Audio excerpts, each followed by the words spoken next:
Good morning, everyone, and welcome to Brookings. I'm Mike O'Hanlon in the Foreign Policy Program, and we're going to talk today about Somalia in all of its manifestations, but with a particular eye on security conditions and political transitions and ongoing challenges faced by that country of 11 million in the Horn of Africa.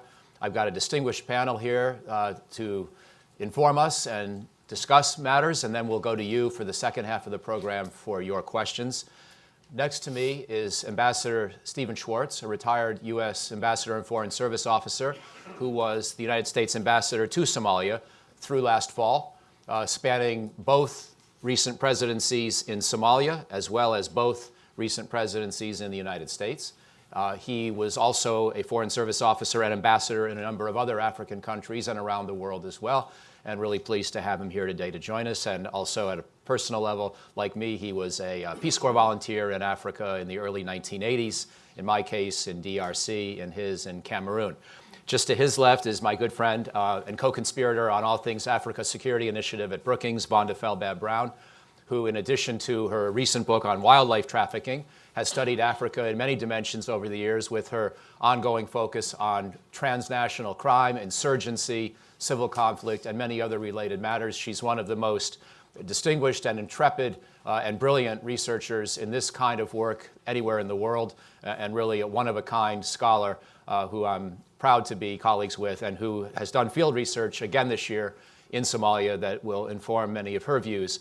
And then finally, to her left is Signé, who is from Cameroon, speaking of that great nation, and is currently a Rubenstein Fellow here at Brookings, a 2-year visiting fellowship in the Global Economy and Development Program, which is another one of the research programs at Brookings where the Africa Growth Initiative is focused and located. And the Africa Growth Initiative focuses on matters, as you would guess, of development and economics. And so we're very happy to partner with them whenever we can in the Foreign Policy Program, thinking about our Africa Security Initiative. So let me just add a brief word of orientation and background, and then really get to the experts who know this country much better than I to give us some updates on where things stand. As you're aware, Somalia remains a very troubled country. It has essentially been in one degree or another of chaos and civil war ever since the former president, Siad Barre, was no longer president and deposed from office in 1991 or ceased to function as president at that time. And since that time, we've had, of course, a great deal of challenge in this part of the world, including the tragic Black Hawk Down episode in 1993, early in Bill Clinton's presidency. Then that led to the withdrawal of American forces by 1994. There's been one degree or another of chaos and civil conflict since that time, but there are pockets of hopefulness as well. For example, in some of the northern regions of Somalia, there are autonomous regions, Somaliland and the Puntland, that are functioning essentially as mini-states, and there's some tension between them and Mogadishu over what their actual status is or should be, and who should be calling the shots. And that's certainly been one of the issues we've been reading about in recent years. Also, there is a government in Mogadishu run by the current president, Mohammed, who succeeded the previous president, Hassan Sheikh Mohammed. So 2 President Mohammeds, but they were chosen by a proper process. There was a democratic transition. There are a lot of shady allegations of corruption and vote buying and so forth. And it was not a nationwide poll. It was essentially impossible to have such an election at a national level because of security conditions. But nonetheless, there were parliamentarians who had previously been chosen through various kinds of quasi-democratic processes who then selected the new president. And so there has been an element of hopefulness there as well. And as you know, there is a large African Union deployment, a peacekeeping mission of some 20,000 soldiers, which, as Vonda has explained here previously at other ASI events, has its downsides and its challenges and weaknesses, but nonetheless continues to try to stabilize at least certain parts of the country.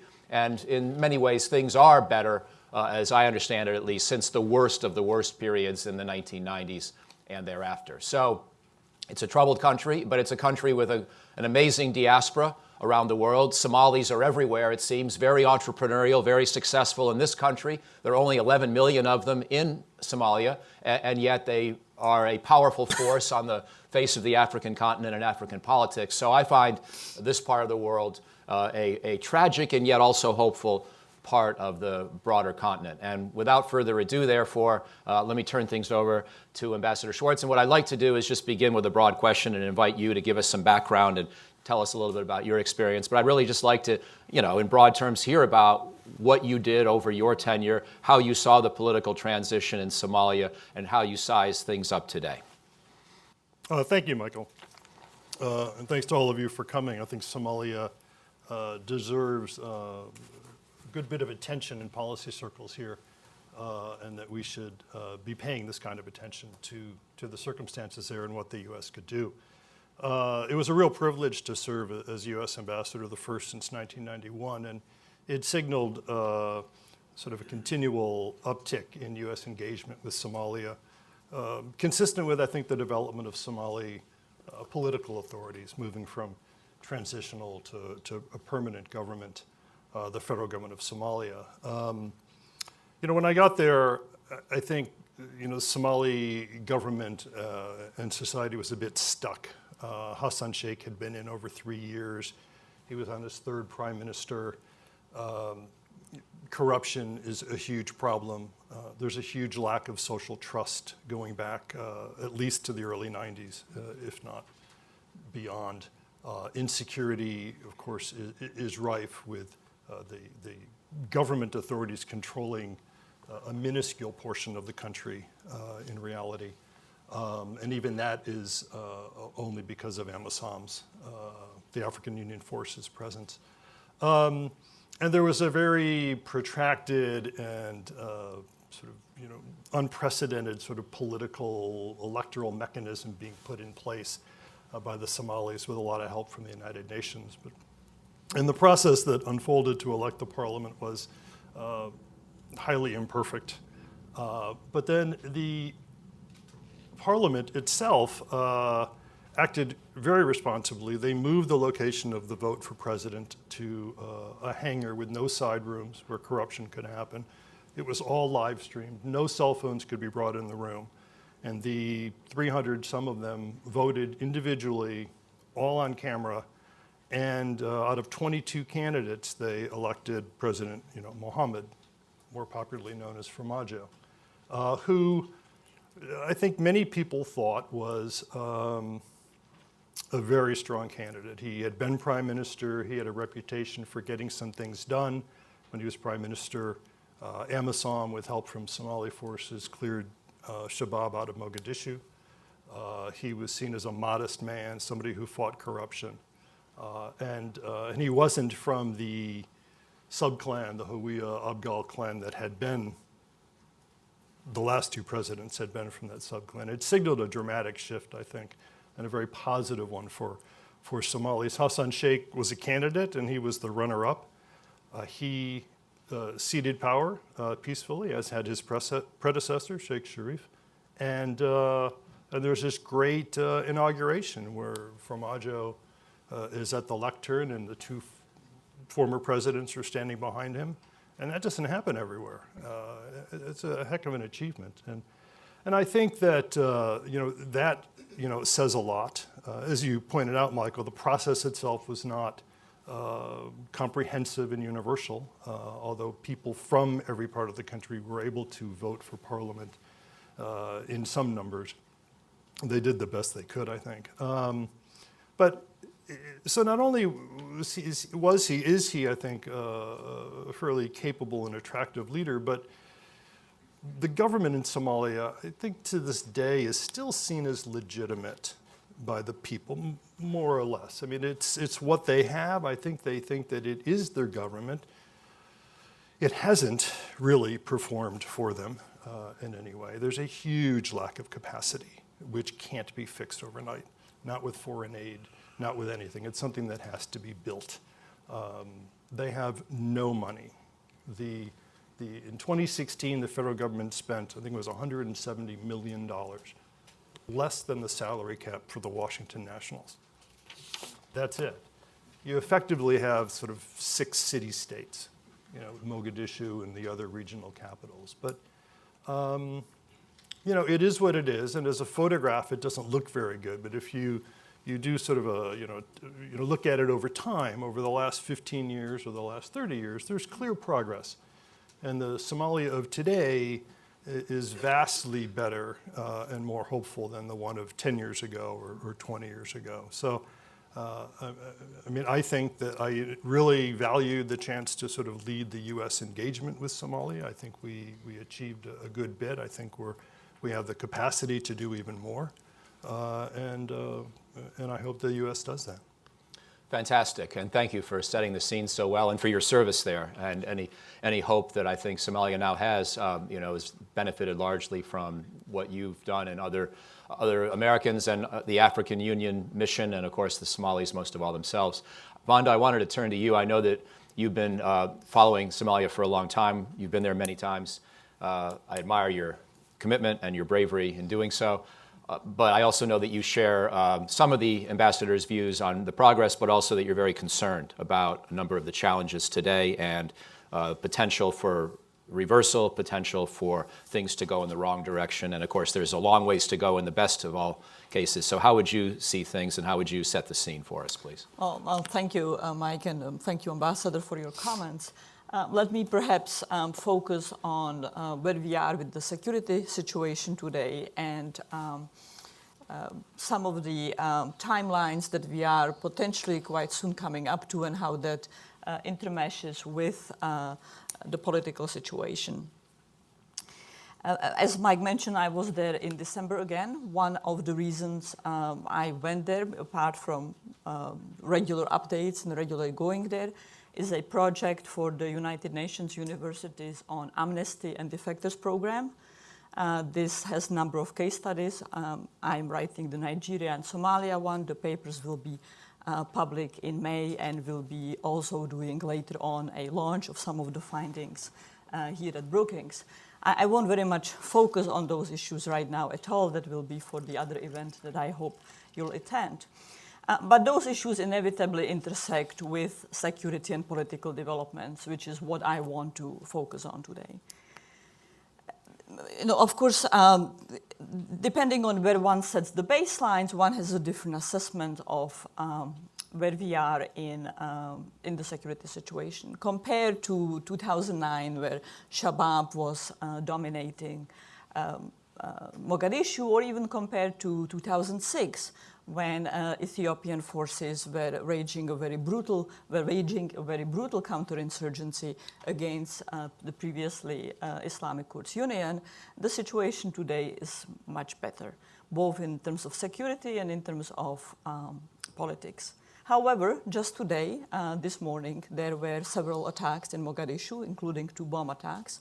Fortunately, this time, they did not kill many people. One of them took place very close to the international airport, which is where just about the entire international presence is located and where most of government offices operate from, or operate very close to that area. And these are not rare occurrences. Some sort of military action in Mogadishu takes place almost every day. Often this is just assassination, and I say just. This would be, of course, very problematic and very disturbing in many a country. They are often alleged to be conducted by Al-Shabab. That is far more problematic. A lot of insecurity is conducted by other actors, often who are hired by economic interest as well as by political actors to eliminate their economic or political rivals. Al-Shabab is only one of at least 60 worrying armed actors in Somalia. And so Somalia will not achieve peace unless it starts doing a much deeper reckoning with the multiplicity of armed actors there. That, of course, very much intersects with the issue of power delegation, state formation that the ambassador alluded to, Mike also, and I'll come back to a bit as well. Let me just, at the beginning, focus on Shabaab. AMISOM has nominally 22,000 forces in Somalia. In practice, no one knows how many forces are there on actual day.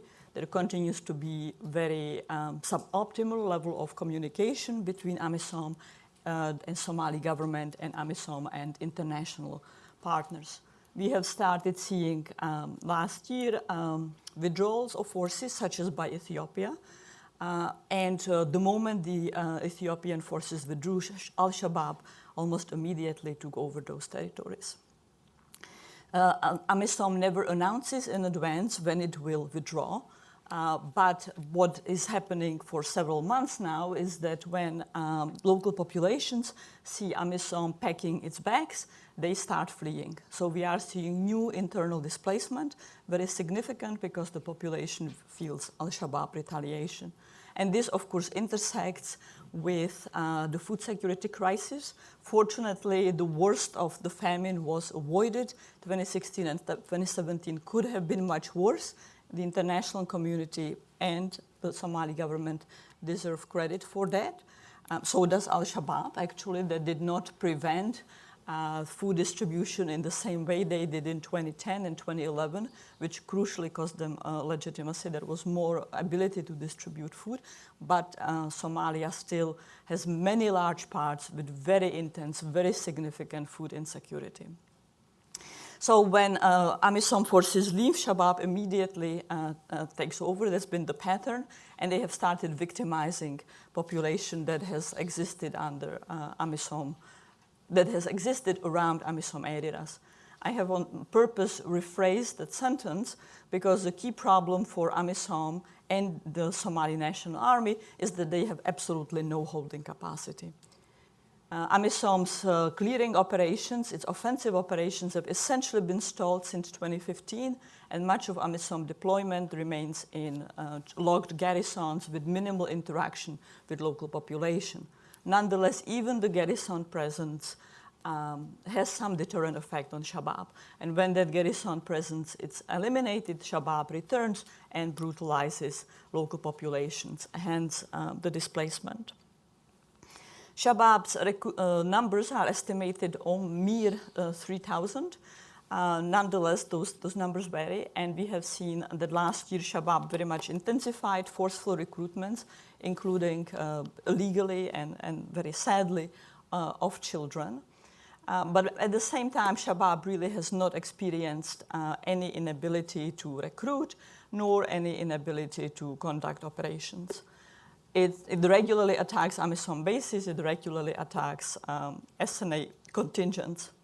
The SNA capacity, despite the fact that the international community has funded it at the level of $250 million a year for multiple years now, is absolutely minimal. Not only does it have no offensive capacity, it has no holding capacity. It's barely capable of going on joint patrols with AMISOM and frequently doesn't. Nominally, there are some 29,000 SNA forces on the books. Many of those are widows, the elderly, ghost soldiers. So maybe there are some 12,000 SNA soldiers that have a weapon, that have some ammunition, and that have some level of capacity to perform on the battlefield. In December, the United States suspended its support for or cut the level of its support for the SNA. That generated a lot of attention in Mogadishu. I was there at the time as this was unfolding. And that was, in my view, a good measure because the level of corruption that surrounds the SNA has been really enormous, with massive amount of funding stolen, with salaries not paid at the worst of time for 6 to 8 months. President Farmajo managed to reduce the level of debt to 2 months. Nonetheless, it's only every 2 months if that soldiers are paid. The police are pretty much in a similar shape. So what that means in practice is that both the Somali forces as well as AMISOM rely on local clan militias and warlord militias for controlling population and for holding territories that they seize from Al-Shabab. Now, one of Somalia's absolutely key defining characteristics and its key defining misfortune is the level of clan hostility, clan rivalries that dominate and really are the defining characteristics of politics in the country. And since no one is formally paying the militias, although various intelligence services have their favorite sub-elements to whom they may be giving money, the militias essentially exist by predation on local communities, extorting local communities for money, and often engaging in theft of resources from rival clan militias. And this clan rivalry constantly creates entrenchment opportunities for Al-Shabab and reasons for why Al-Shabab is still around. Because more than any other entity in Somalia, perhaps with previous iterations, with the exception of previous iterations of Islamists like Al-Ittihad and like the Islamic Quds Union, Shabaab has the capacity to be pan-clan.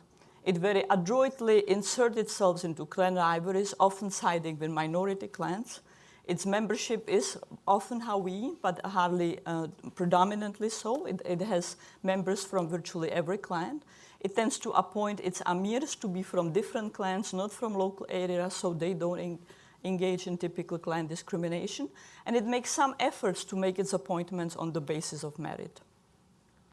I have asked my Somali friends and interlocutors for many years, every time the single question: why is it that it's only the ICU and the Al-Shabab manages to rise above clan politics, which so debilitate the functionality of governance, which so debilitate the Somali parliament, the interactions between the executive and the Somali parliament? And I've never heard a good answer.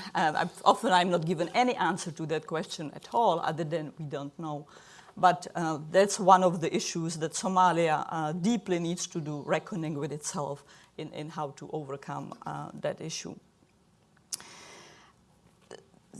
Even just over the past 2 days, quite dramatic events have been unfolded in the political domain, typical tension between various key political leaders. In this case, it's not been between the prime minister and the president, as has often been the case for years. This time it's been between the Speaker of the House and the President, that almost resulted in small armed exchange that was averted. But yet it's a symptom of the constant challenges in how power is delegated. There are now 6 states, and one of the big progress since 2015 has been the formation of constitution. The constitution is not complete. Many laws have been stuck in the parliament for months or years at this point, many absolutely vital laws, such as the law on counterterrorism and other laws. But nonetheless, some drafting has taken place, some parts have been approved, and there's been state formation, the formal creation of sub-federal states underway. There are 6 states, but only 4 have been formalized, also only 2 have been formalized, 4 are still not legally formalized, and major disagreement exists between Mogadishu as to how economic and armed resources will be divided. And it is along with the clan divisions, or very much overlapping and intersecting with the clan division, is the issue of power delegation, share of control. Some key elites from the sub-federal state level are even suggesting that Mogadishu should not be the capital, should it be Benadir or not. Very many difficult issues pervade the situation. What I think is, however, importantly different over the past 8-9 months is that the old divisions between federal, sub-federal level over power delegations between Mogadishu, who controls Mogadishu, who controls key resource area, now intersects with the Middle East division, Middle East dispute between Qatar, Saudi Arabia, and its allies. And we are seeing that very much play out in the context of Somalia.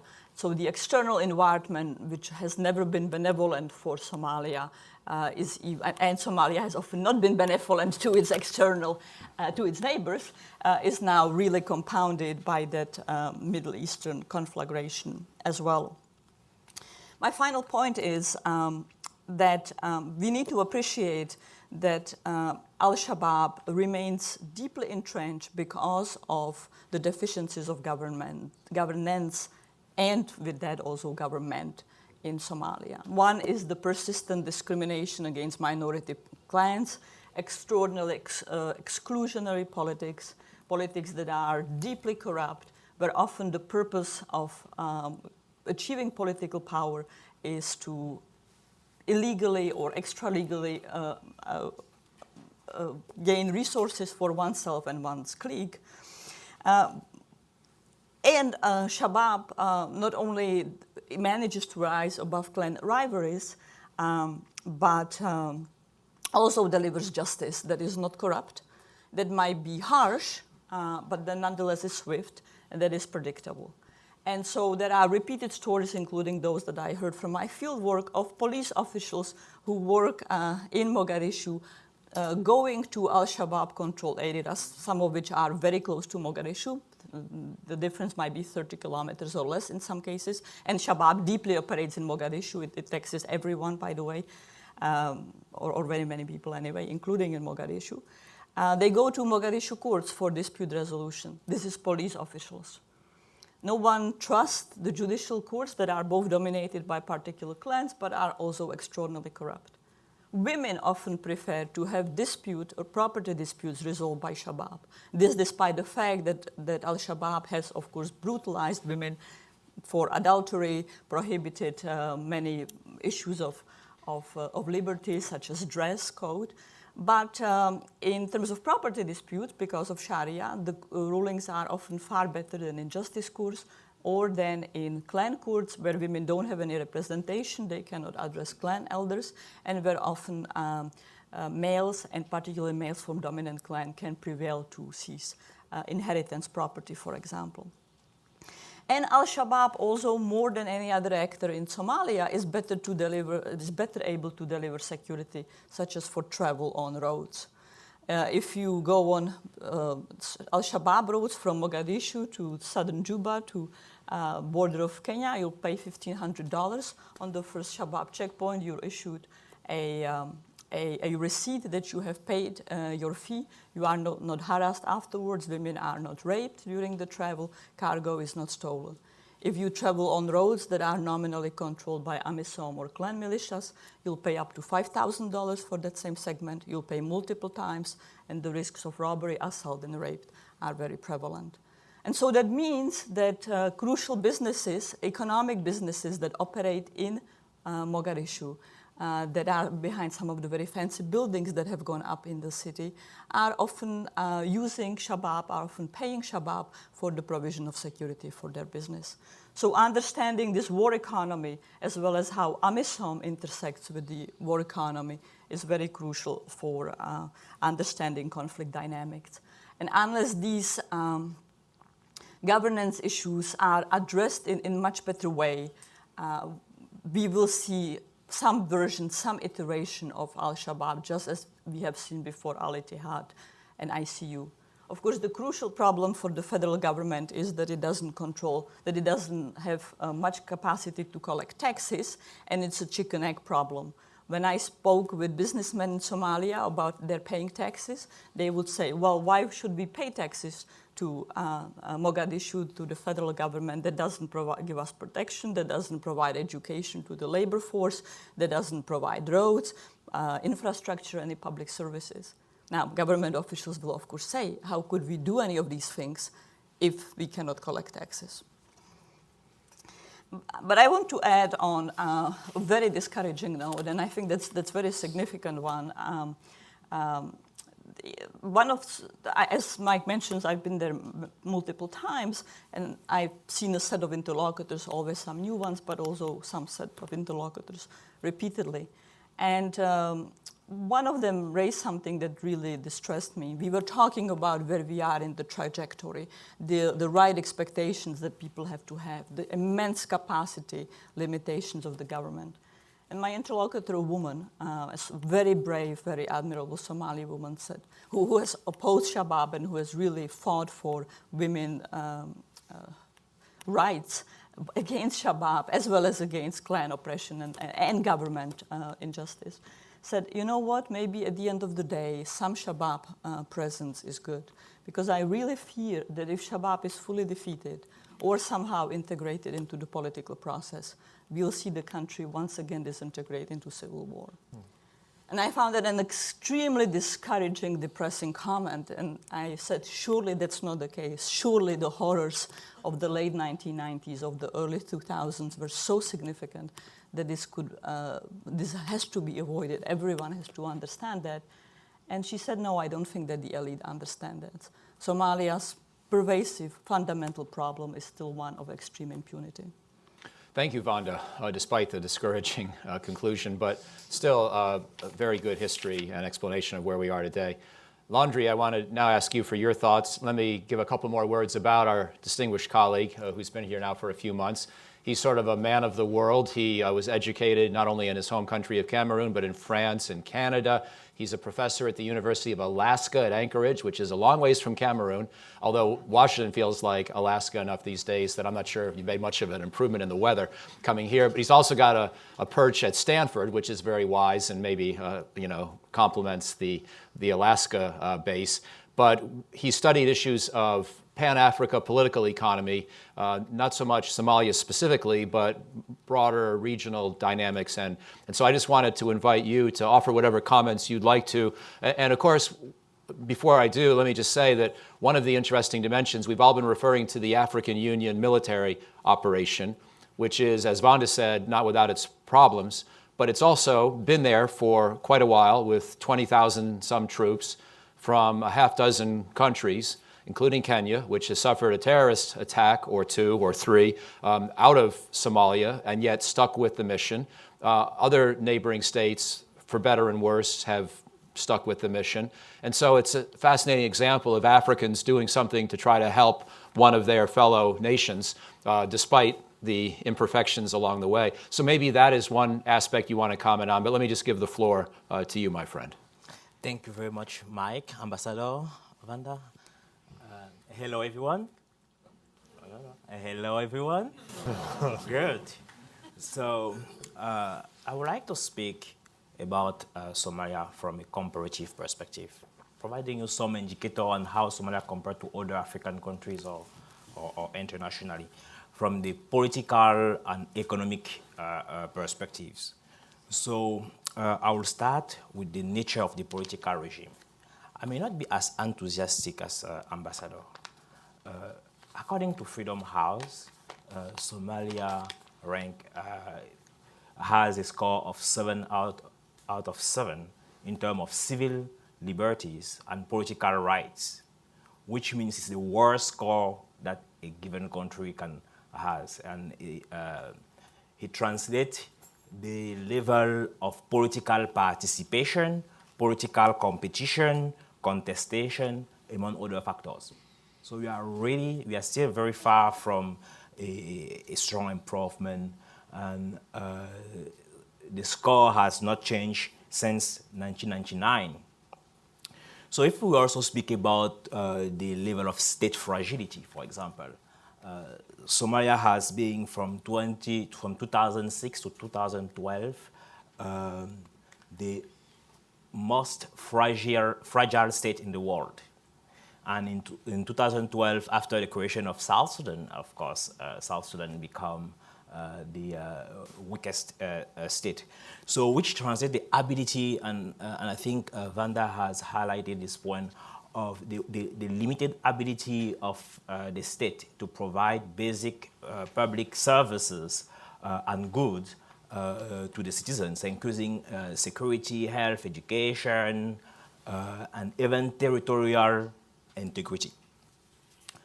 So, also speaking about terrorism, the country ranks 7th in terms of the highest impact of terrorism, not very far from countries such as Iraq, Afghanistan, Syria, among others. So we still have critical challenges which need to be addressed. And of course, I think most of you will know that it's also considered as the most corrupt country in the world, or has been one of the most for many years. So the challenges is definitively at a very high level. In terms of rule of law also, one of the worst performance, there's almost no rule of law, or perhaps even speak about the rule by law, so which means that the law is there to serve a few instead of ensuring that things are working well for all the citizens. So I can expand more on corruption, but I think I will turn rather on economic, from an economic perspective. And there perhaps we can see some signs of hope. For example, according to the World Bank report in 2017, the country is projected to have a nominal annual growth between 5 and 7% in the short or in the medium term. So it is, of course, it has to be adjusted to inflation, but it is still encouraging based on the fact that the level of state effectiveness is very slow. However, 70% of the population is under the age of 30. And 67% of the population is unemployed. Those are easy targets for terrorist groups who can provide some revenue to those people in order to cover for what the state cannot be doing. So the per capita income is estimated at $435 US dollar, which is in the top 5 or 6 worst performance globally. So this is important to mention. And even broadly in the country, about 50% of the population lives below poverty line. So we are really coming, although we have seen some improvement, the situation is still quite dramatic or challenging, let me put it that way. There's an over-reliance on external funding and a limited added value created in the economy. So mostly agriculture, the industrial basis is almost inexistent after so many years of conflict. Of course, we have a dynamic, the Somali community is very dynamic, and we have many business people who are making the economy working at a certain level despite all the constraints. However, things remain quite challenging. So, of course, many of the factors which affect the economy are the level of insecurity, the limited level of domestic resources, weak state capacity. We also spoke, Vanda, about the ability to collect taxes. So I will not be as enthusiastic, although we are seeing signs of progress. So I hope my colleagues who have been extensively in the country, much more than I have done, will be then discussing some of the solutions to those challenges. So how will you, based on, meaning when only focusing on Somalia, we can see that there's some progress, but when comparing to other African countries, we can see that it's still at the bottom. So how do we move from there? Right, very good. Thank you. A couple of things. I'd like to follow up with a couple of additional questions up here, then we'll go to you. I'm going to do a little bit of a different approach than I've often done. I want the first round of questions to be from Somalis or Somali Americans, if we have some here. So just be preparing your questions, maybe small thoughts or contributions in addition to questions, but we'll try to keep them brief and group a few together in the first round before we come back to the panel. However, before I do that, I want to just make sure that for those in the room who are generalists or those watching television who don't know Somalia in detail, we get a few more basic facts and figures on the table. A lot of them have already been presented by these excellent remarks we've heard from all three. But Ambassador Schwartz, if I could just sort of play a lightning round of quick factual questions with you. So the AMISOM mission, I think, consists primarily of 6 different countries' troops. Is that correct? 5. 5 at this point. And it's Ethiopia and Kenya and Uganda? In Uganda, Burundi, and Djibouti. Fantastic. Yeah. It used to have Zambia also, or there was one other major. Sierra Leone. Sierra I think, Leone. was there for Okay, a bit, thank you. yeah. And the mission's been there now for 10 years. 10 I years. think, yeah. Is it also dual-hatted as a UN peacekeeping mission, or was it authorized by the UN, but implemented by the African Union? No, it is a hybrid. I think it's not an official UN mission. It's authorized by the African Union, but with logistical support provided by the United Nations. There's no other model like it. Yeah. Now, shifting to Somali politics and the 6 states that we've been hearing about, is one of those Somaliland, or does Somaliland not recognize the central government and consider itself completely separate and distinct? I'd ask Vonda. I mean, there's 5 federal member states that I know of. Then there's Benadir, which is sort of Mogadishu, and then there's Somaliland as well. So, I mean, you could count 7 if you wanted, but I don't know. Well, that's at the core of the dispute. Mogadishu certainly sees Somaliland as one of the member states. Somaliland seeks independence, has not been successful, and indeed the battle between the Speaker of the House and the President and Prime Minister that was unfolding over the past several days was triggered by actions of Somaliland of lending the port of Berbera to UAE, with politicians in Mogadishu rejecting the notion that Somaliland or a sub-federal state entity can make that move without approval of federal officials.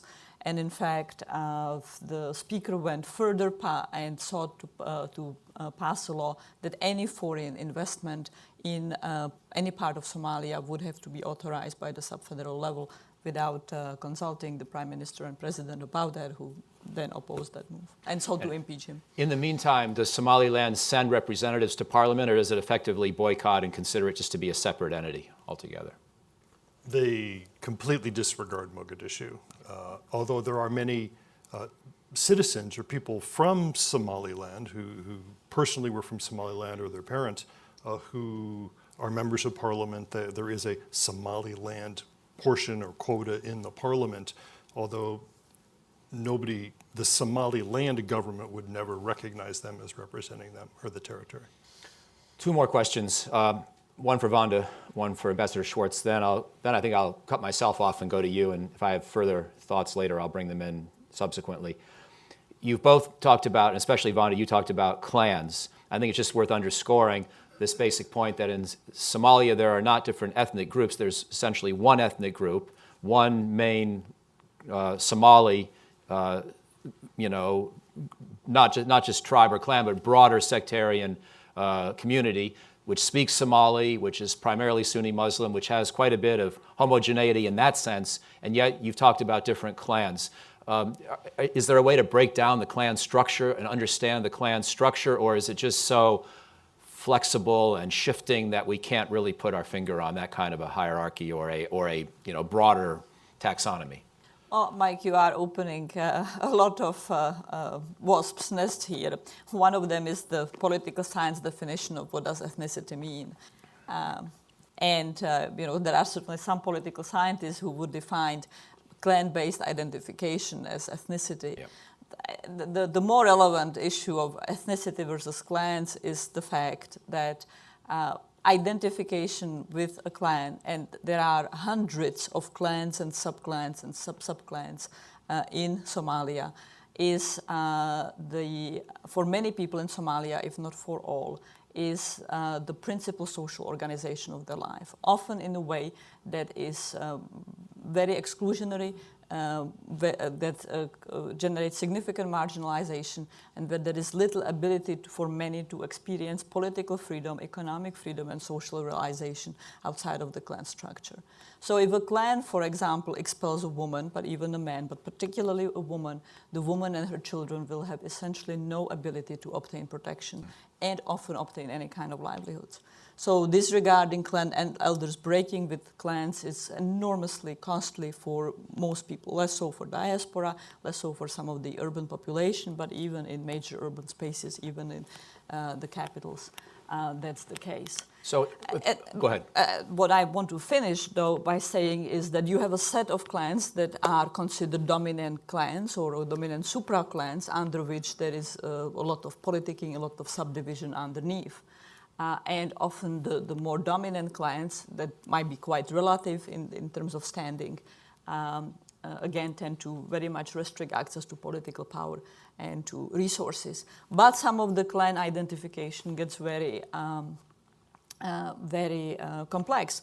I often do not seek to engage with my interlocutors about their clan background, but when it comes up in the conversation, sometimes people themselves are not sure how many of the layers of subgroup clans above them actually belong to what lineage, with the splitting, with the differentiation. But the Civil War scenario that you finished on, that specter of a complete breakdown, which of course we all hope will never happen, but to the extent that it ever could, would it be largely fighting among these super clans, or would it be more chaotic with dozens and hundreds of separate combatants, sort of more anarchy than civil war? Well, it would be both. I mentioned that there are at least 60 armed actors in Somalia, many of which are constituted along clans. Clan affiliation shifts. It shifts, they shop between dominant clans, they shop between dominant clans and Al-Shabab, they shop around warlords.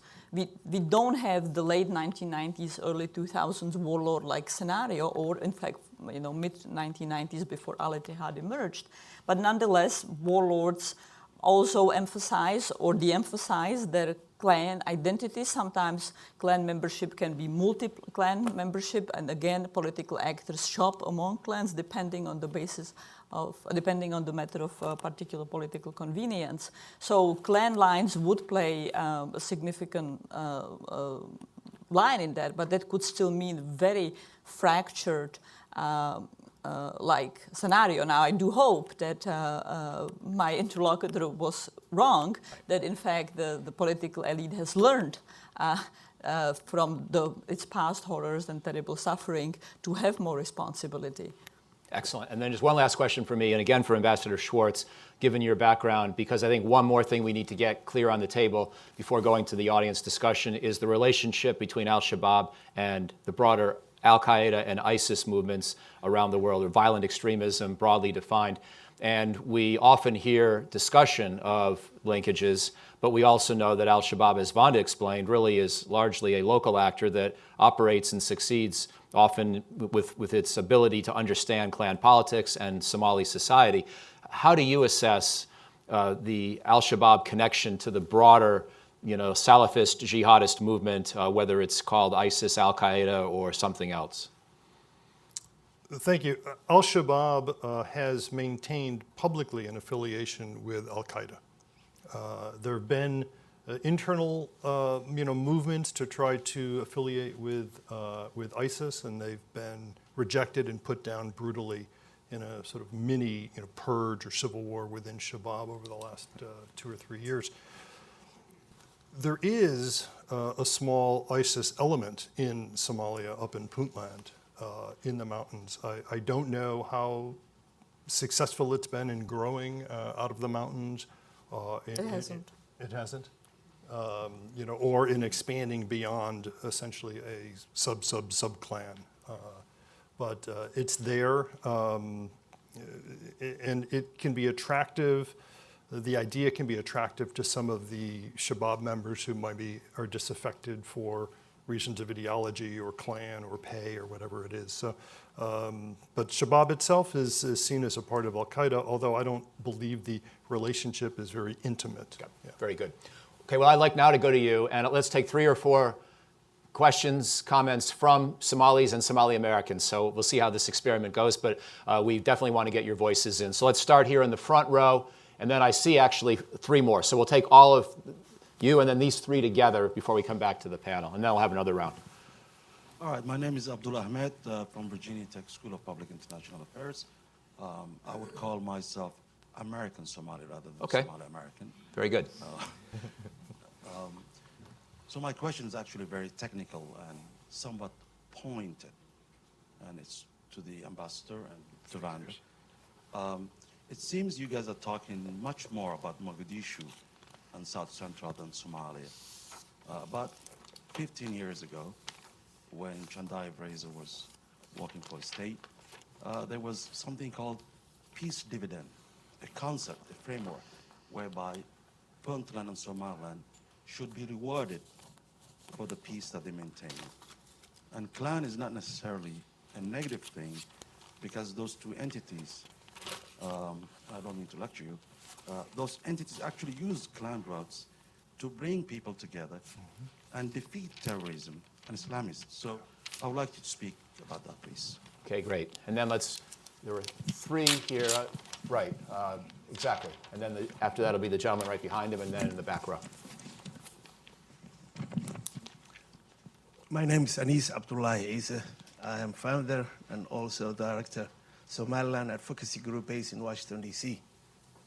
I have little comment and 3 questions, please. How about 1 or 2 questions? But go ahead. 2. All right. Okay. My little comment is, I think the Somali people doesn't need scholar of peace, but they need creator of peace. The Somali people doesn't need peacemakers, but they need peaceful people. If you are preparing war, whenever you need peace, you are not making a peace. It's a Somali word says in a Somali, so sakaro ima barato, means whenever an antelope sees, antelope, little small animal, antelope. Whenever an antelope sees me, it runs. It never learns, said by one man who never hunts. What I mean is that the so-called international organization never ever learn from their mistake in Somalia. My question is, why Somalia? It's a failed state with terrorism problems. Until now, today we're talking. Somaliland, it's a success stage with stability and good governance based on election and democratization process. Okay, good. Somaliland's success story and stability sets an example for Africa. Will the Trump administration reward Somaliland people for their political achievement while the rest of Somalia is still in chaos until today? Thank you. By the way, while you've got the microphone, let me ask you a question, since we've got 2 Somaliland-oriented. Roughly how many people live in Somaliland? Probably I can say between 3.8 to 4.5. 400,000 or 500,000? No. 3.8 million to 4 million. About 4 million, almost half the population of the whole country. Yeah. Okay, to the gentleman behind you, please. Thank you. No, it's too much. Hello, my name is Hassan Kane, and I'm a retiree from the UN. I'll ask 4 questions in quick succession. Just it takes no more than two. 2 questions. First is that the event was called Seeking Solutions for Somalia. Could you suggest some solutions for the problems that you have described?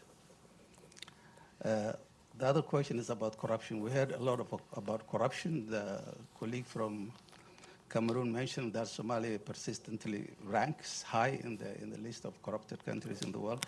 Do you have any figures of the amount of money that is circulating in Somali corruption? I recently have seen a WikiLeaks report mentioning that one former prime minister pocketed 40 million in one go. It is very crucial. About Al-Shabab, Vanda has asked a question saying that you asked a lot of Somalis question and they never answered to you. But when you were speaking about Al-Shabab, you said that they have good justice, they improve security, and also they collect taxes. Doesn't this answer your question?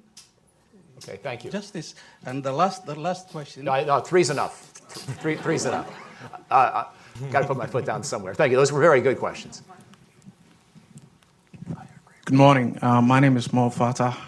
Until last December, I was the National Security Director of Somalia. I remember Ambassador Schwartz in Mogadishu. I actually served in Mogadishu.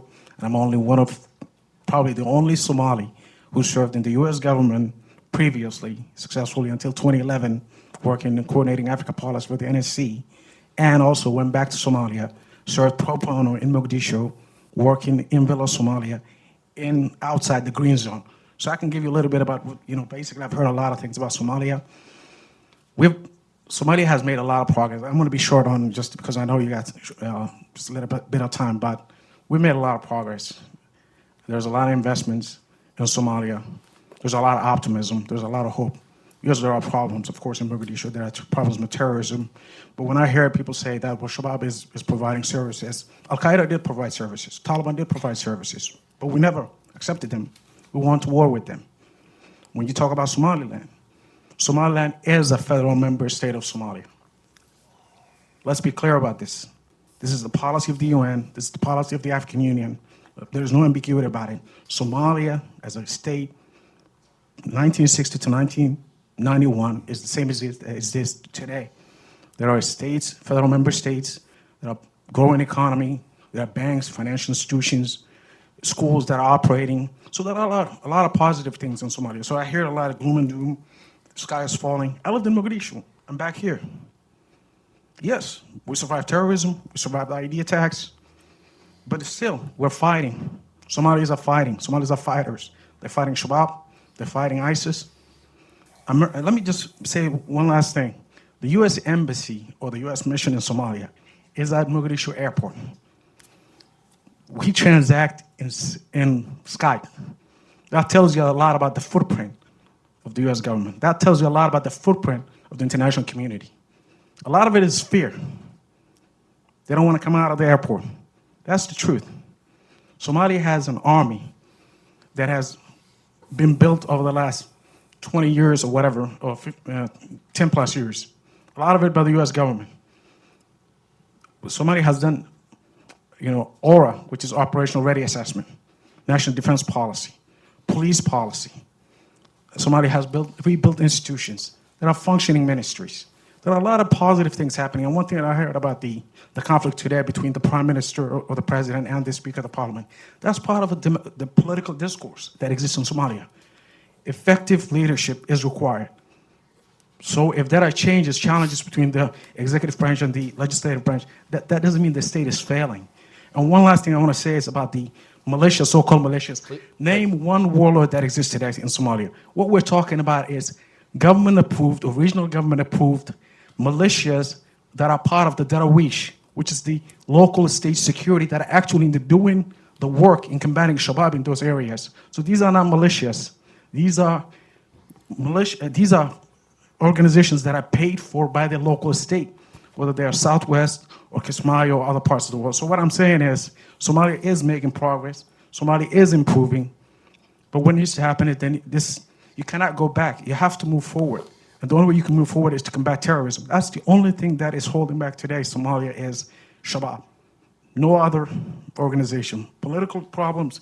We live in Washington, the city of politics, where everybody's fighting. Okay. The same thing is happening in Somalia, but at a lower level. So thank you. Thank you. What I'd like to do is begin with Landry on corruption and see if he wants to make any estimates about the size of that. Then, of course, we have this ongoing debate about Somaliland and the Puntland and their role in the future of Somalia as a theme, and then also the broader question of, even beyond. The gentleman asked about what solutions do we need for what improvements in policy, American policy, other policies. I will make one observation, however, before going to Landry, which is in regard to the eloquent statement we just heard from our friend in the back. And by the way, we were privileged to have the previous president of Somalia here at a Brookings event in 2014. I interviewed him during the Africa Leaders Summit. And so we're delighted to be able to continue the conversation and now have it in the context of a new government. And I admire the transition process, even though it wasn't always smooth and easy along the way.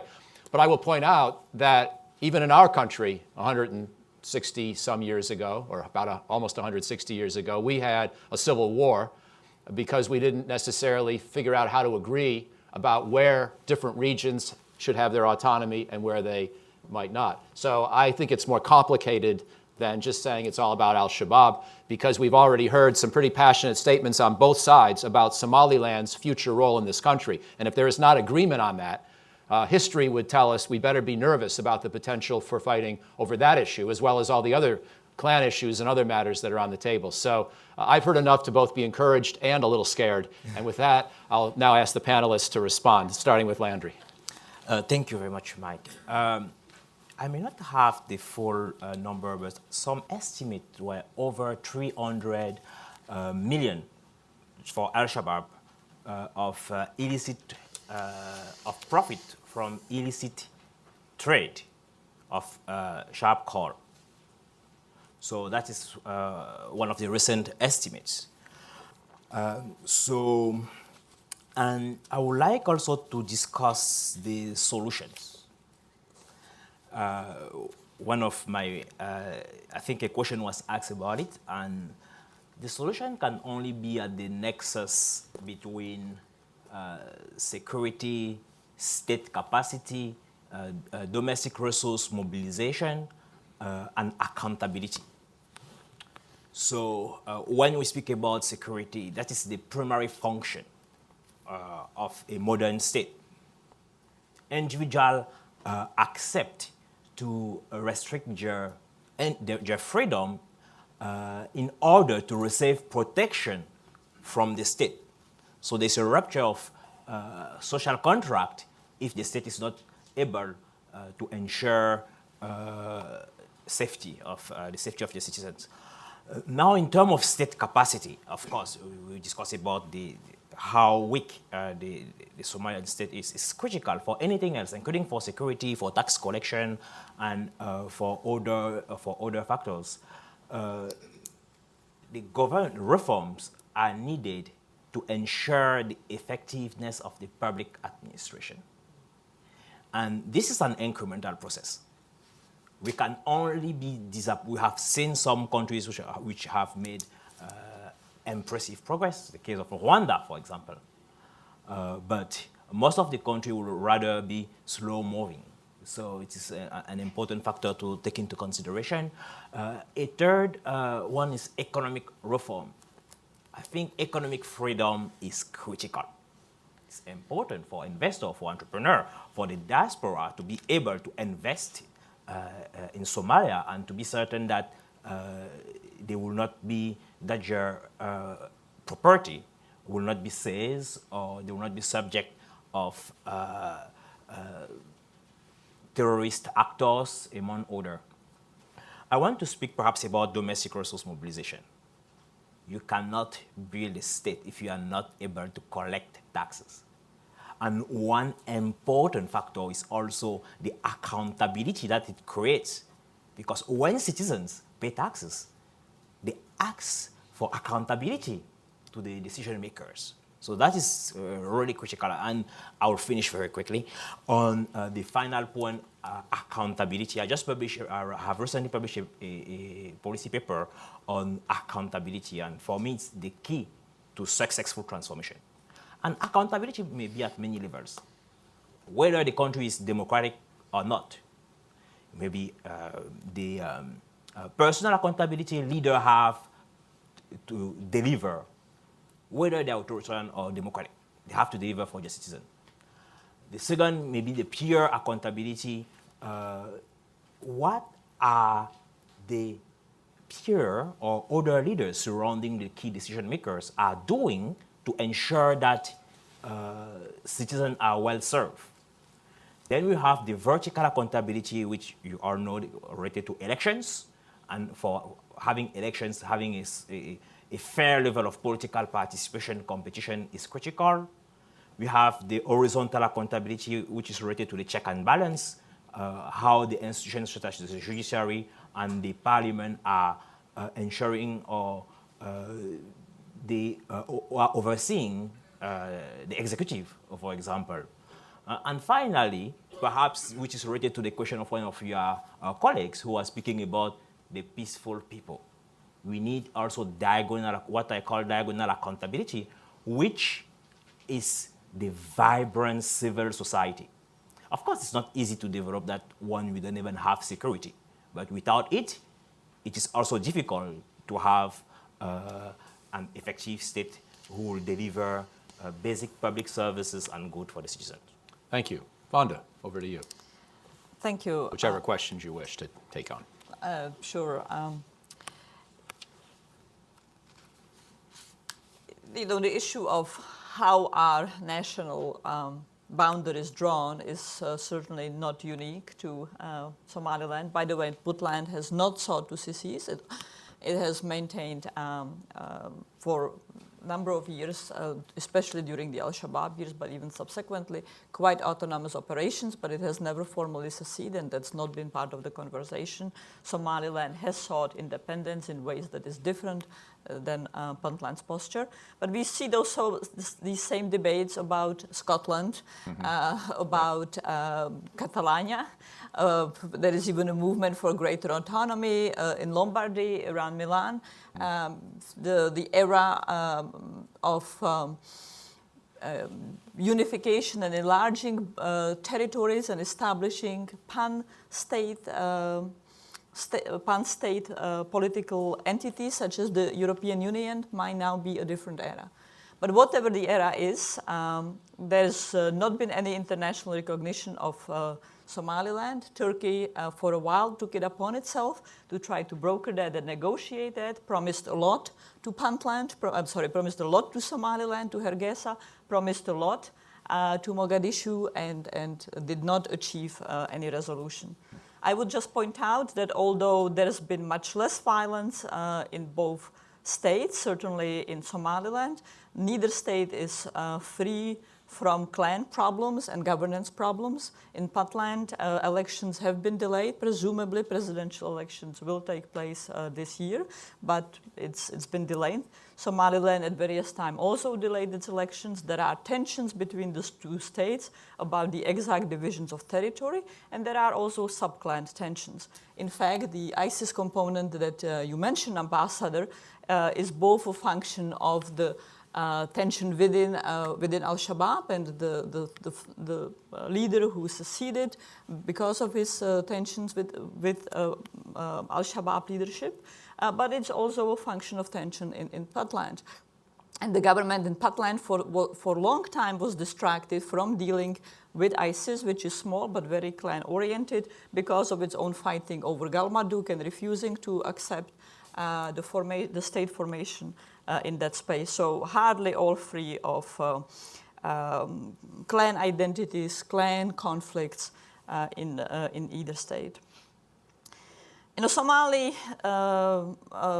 Somalia broadly has an often very capable technocratic diaspora that is able to participate very effectively in international conversations and sign international declarations, such as on the new architecture, on the new security architecture that was formally agreed in August of last year. However, often there is very little capacity to translate those documents into any meaningful implementation on the ground. And there is much subversion in the implementation or unimplementation process.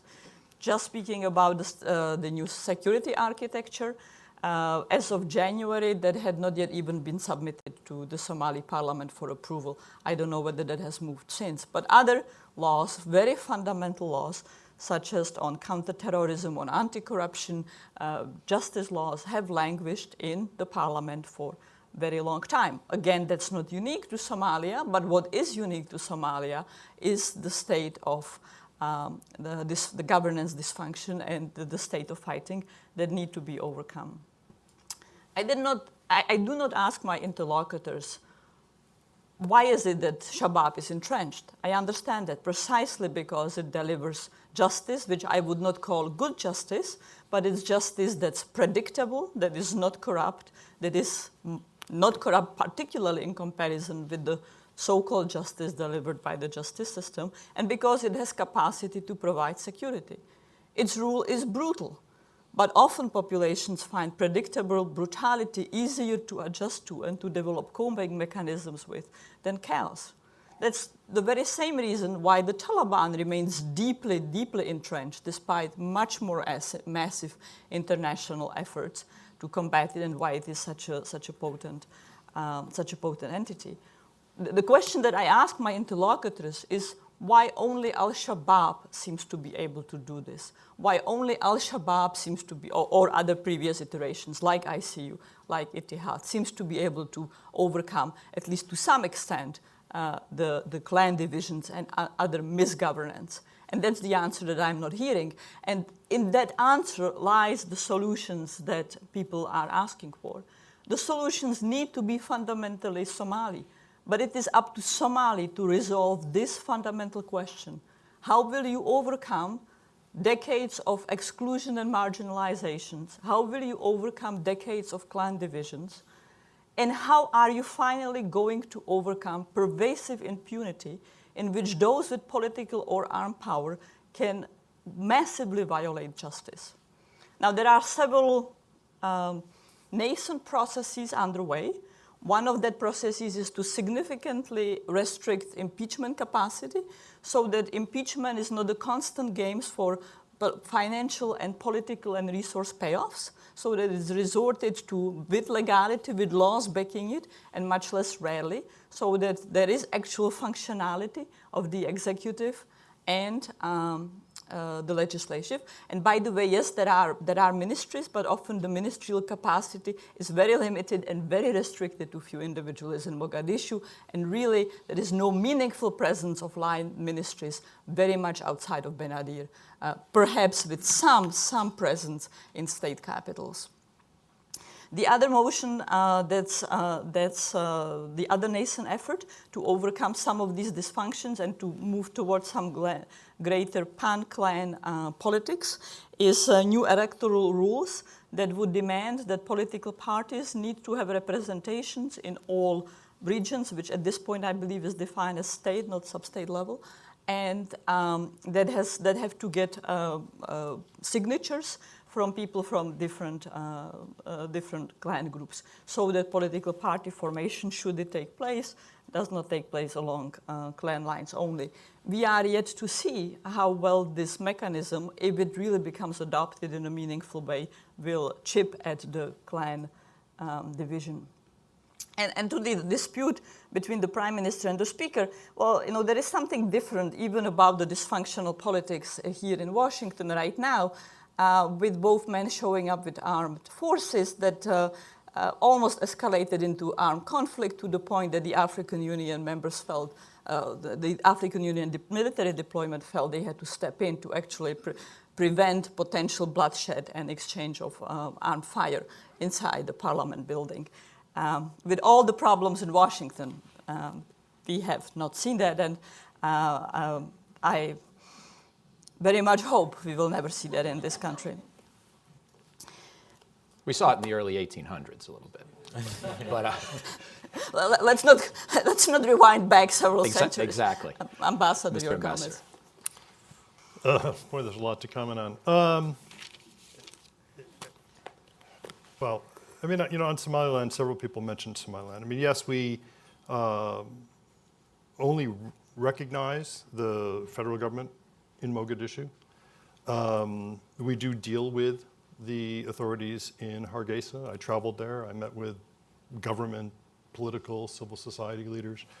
And we have basically a separate dialogue. We do have USAID programs up there. We contributed to the electoral process.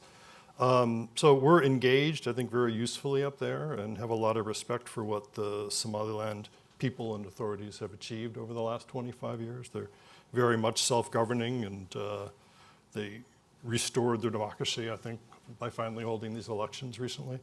But we do still treat it as part of the country, at least from a legal or diplomatic standpoint. But let me sketch out a few things that I think need to happen. And these are really low-cost things. There's only one of them that really costs any money at all. And I mean, I think that the United States government should provide budget support to the federal government. Its critical problem is that it's bankrupt. They can't meet their salary payments every month, let alone provide public services, let alone do revenue sharing with the federal member states, 3 of which are completely bankrupt, and 2 of which have a modest amount of money that they get from the ports of Kismayo and Basasa. I mean, $8 million a month would be plenty. That's less than $100 million a year. We just spent $300 million a year on humanitarian assistance. We're probably spending something similar on security assistance or military costs. We spent $300 million a year in Zambia just on PEPFAR, on HIV/AIDS. $100 million, it's not a lot of money. And it would breathe a whole new life into what government could do.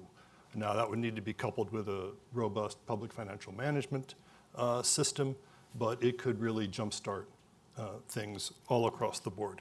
I mean, this is really a governance problem. There is just an absence of governance into which these sort of, nefarious entities, the Jihad or Shabaab or the Courts Union have filled space.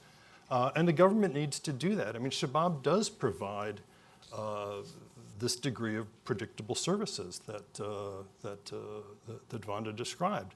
And government can't on any score. They need to do at least that. And beyond that, they need to be providing education. They need to be providing some health care, infrastructure, and most of all, security and justice. It's just not happening, and it needs to happen. And there's a lot that needs to go into that, but you can't do it without any money. It's wishful thinking and not going to happen. Reconciliation. It's a broken country in so many ways. I mean, there's political things. There's a Somaliland. There needs to be a dialogue. There have been movements to have a dialogue, which have now been set back by this dispute over Berbera. But the Somalis need to resolve the status. And as Vanda pointed out, I think the Gulf crisis has really been a body blow to Somalia's progress. They were on the verge of getting a $50 million assistance package from the Saudis. That was all put on hold. All sorts of assistance that could have come from a lot of the Arab countries or Turkey has been put on hold. They get some, but not what they could. And it's really debilitating. They're under a lot of pressure, particularly from UAE. And it's tough. It's tough. The Constitution, we've talked about a number of things, elections and the like, but they need to finish the constitutional review process. They need to decide who is a Somali, who can vote in a Somali election. What are the authorities of the federal member states, of the municipalities, of the federal government, of the parliament and the executive? And these are all unresolved and creates a lot of drag on progress.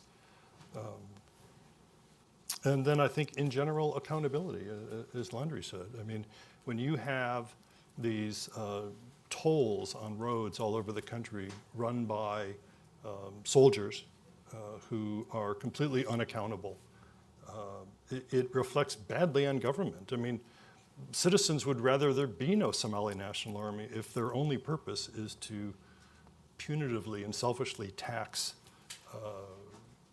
vehicles and the population with no benefit at all to those people. So there's a lot that can be done, and it really gets into sort of accountability, governance, and they need that revenue injection. Thank you. We have time for a lightning round, and we've had really most of the big questions and big issues already addressed, the nature of the state, what solutions we should have. So what I'm going to try to do now is take about 6 questions and then ask each panelist to address no more than 2 of them in concluding. And we're going to do all that in 10 minutes. So I'm going to start, let's see, how do I even begin? There are about 10 hands in the room. I think we'll begin here with the woman in the 4th row, woman in the 6th row, and then Doug, and then I'll switch over to this side of the room in just a moment. Thank you. My name is Deirdre Lepin. Among a number of activities in my professional life, I spent 3.5 years in Somalia before we were evacuated in 1990, working for the United Nations. During that time, I became very embedded in the country, and the one thing that struck me the most, given the fragility of the Siad Barre regime and its ability not to provide basic services to the country, was the strength of the clans. And we historically talk of 6 clans in the country that more or less coincides with the 6 states that are now being proposed for the country to some extent.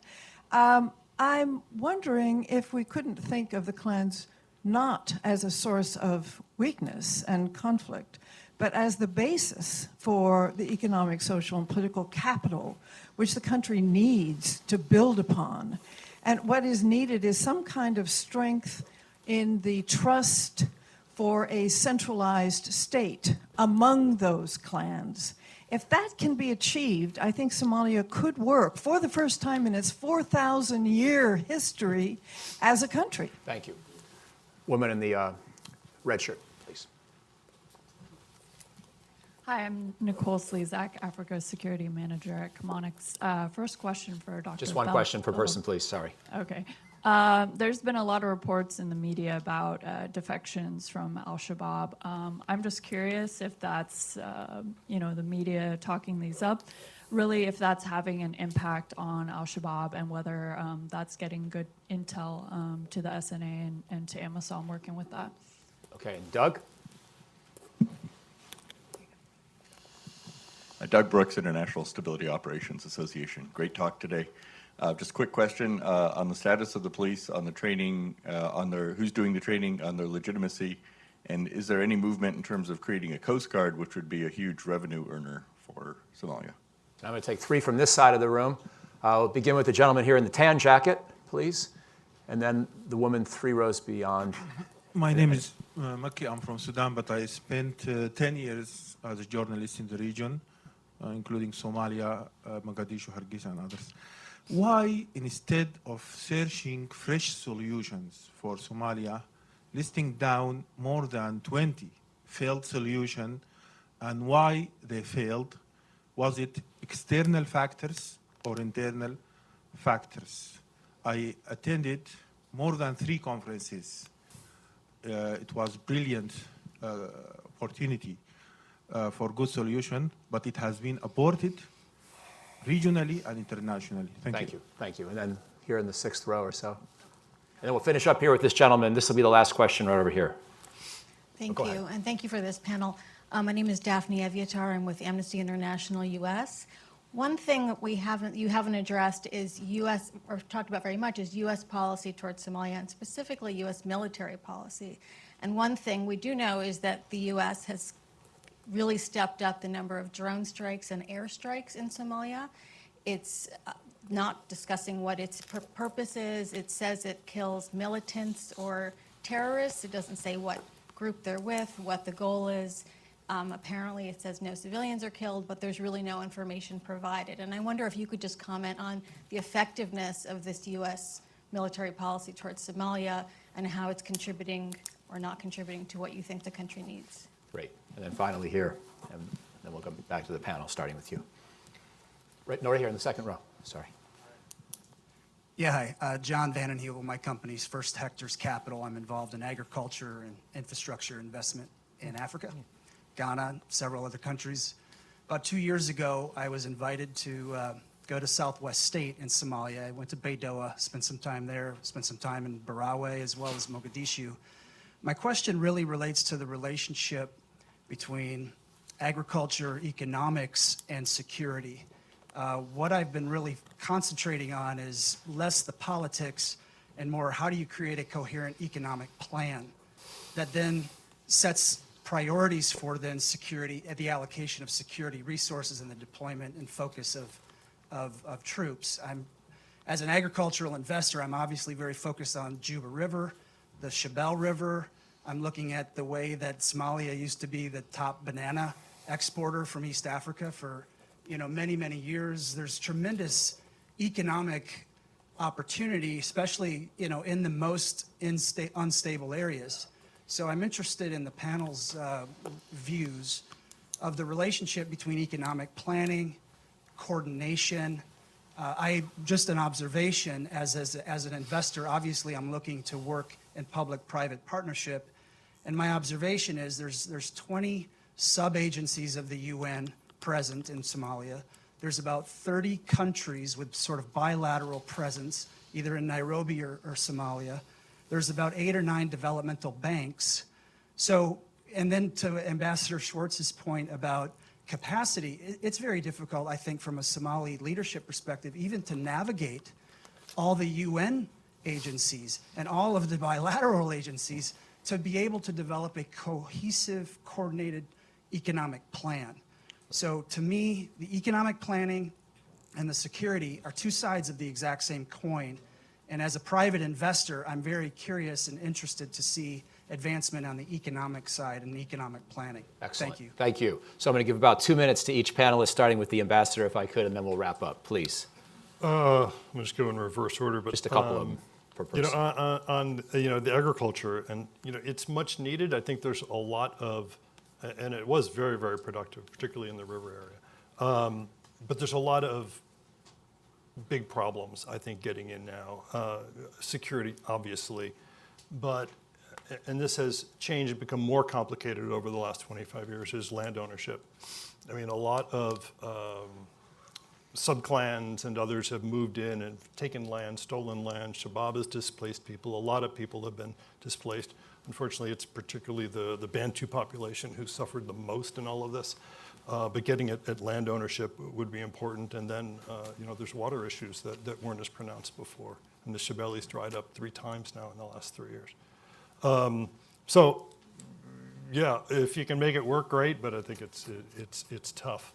On the U.S. military, I'm not privy to the last few months. I mean, the purpose of the drone strikes is to support Somali National Forces, to support AMISOM, against Shabaab. And I believe the overwhelming majority have been against Shabaab, if not all of them. That said, and I think that they can be effective in weakening Shabaab leadership and putting them on the back foot and removing particularly important leaders. But at the same time, as we've seen elsewhere in the world, it's not an end in itself. I mean, if that's all you're going to do, you're wasting your time. It needs to be coupled with a development program to build capacity, state capacity, to provide services. What you're fighting for is really the allegiance of the population, and who can do more for them. And the Somali authorities are going to need to do that. We're just trying to help them. Great. Police, Coast Guard, we're doing some training for the police, but the Europeans are doing a lot as well. And on the Coast Guard, there is a plan. I think it was in this new security architecture. There's also talk of a Navy. Personally, I don't think they need a Navy, but they absolutely need a Coast Guard. They have a 2,000-mile coastline. They've got a lot of fish. They've got oil. They've got a lot of things, and they have absolutely no ability to patrol anything and put down piracy when that occurs. Fantastic. Thank you very much. Vonda, a couple of the questions for you. I want to add one comment on the issue of agriculture. Agriculture obviously is immediately source of employment for the vast predominant number of the population. Right now, most people are employed or at least participate in armed conflict in one way or another, whether they are formally paid or not. That clearly needs to change if Somalia is to move toward peace. So agriculture will be very important. However, I don't believe that it can be treated as a political technical exercise. Agriculture permeates the difficult political divisions and contestations crucially. And much of the fighting, much of the clan discrimination, much of the displacement of clans has been over who controls Juba River and Shabelle River. And so the politics of equity, accountability, and inclusion deeply overlay and underpin any successful agricultural effort, in my view. On the issues of strikes, the U.S. military needs to be given a lot of credit for being very cautious with airstrikes up till the summer, where there were vast movements of people, huge internal displacement as a result of the food insecurity and famine. And AFRICOM was really very cautious in not rushing into the expanded authorization from President Trump to bomb. Nonetheless, since the summer, we have seen significant intensification of bombing. There are widespread allegations by Al-Shabab in Somali press, sometimes in Western press, about the civilian casualties this has caused. These allegations have been linked to subsequent terrorist attacks. The reality is that most of those areas where the bombing takes place are completely inaccessible for any independent observer, for foreign journalists, often for Somali journalists, so they are enormously opaque. But I want to very much underscore Ambassador Schwartz's point. What's the point of airstrikes if there is no holding capacity on the ground? If it simply leads to a perhaps Al-Shabab being dispersed, but the dominant clan moving in, oppressing minor clans, stealing land, taking properties, causing new displacement. That's just a prescription from drawing Shabaab back later on.